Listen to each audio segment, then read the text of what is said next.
I have a Southern U.S. accent. So if you have trouble understanding me, write it down and then we'll go back and repeat it. I'm hoping to do this for 45 minutes and then leave time for questioning for you. I will tell you this.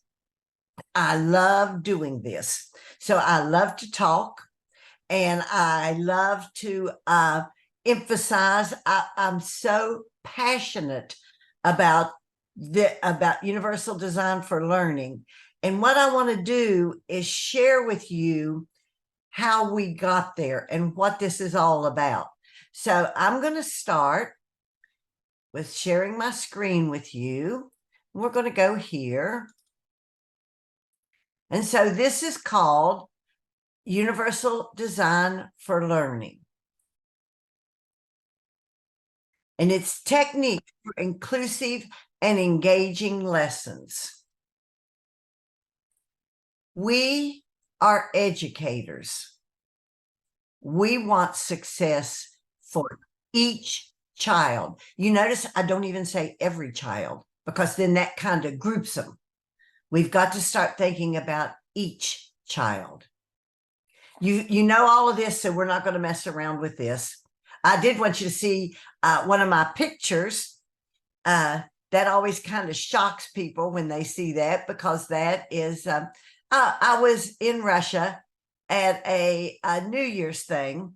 I grew up in the state of West Virginia, which is in the mountains.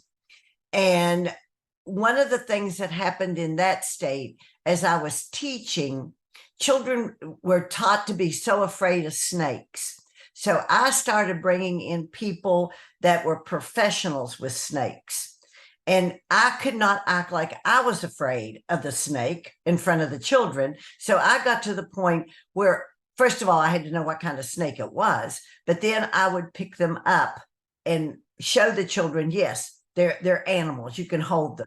So when I was in in Russia at a New Year's party and a woman came out carrying the snake, everybody was going, oh. So I just picked up the snake and held it. So I wanted to share that one with you just for a second. Has nothing to do with anything else.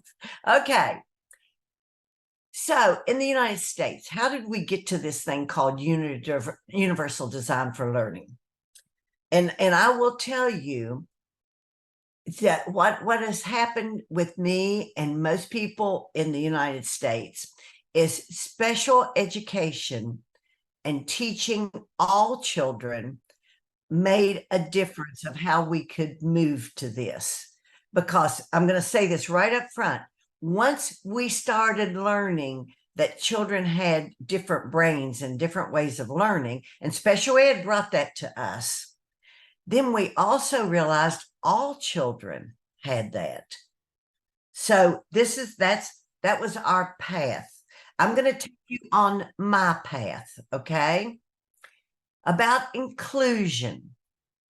How did we get to what even is called inclusion, meaning including? Now, I know I've looked up a lot of information about Egypt and about how your laws go and how children are supposed to be educated and all that. What I want to do is I go through this, whether you're from Egypt or you're from another country, I want you to think where you are on this path, okay? Number one, inclusion did not happen overnight. It evolved. And it didn't just evolve in special education.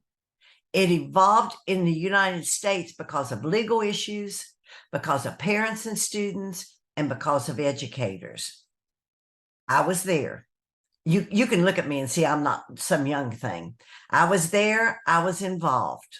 So I want to take you on this journey with me. Now, please understand, in the United States, even though we have a federal law about special education, each state does different things and has moved in different ways. And when I talk about court cases, the court cases often just involved one area. So again, this doesn't mean everybody in the United States is doing this, but this is my path. This is from West Virginia, South Carolina, North Carolina. Those are the states I have lived in. So I'm going to go back to 1962. I've looked at some of your faces. Some of you weren't even born then, okay? But this is one of the first classes that I took. It was by a man named Samuel Kirk. And you'll find out why he was so important to this whole thing of special education in the United States, okay?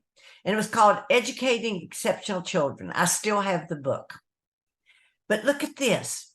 Back at that time, there were 2 intellectual disabilities that were identified: mentally retarded and gifted. Those were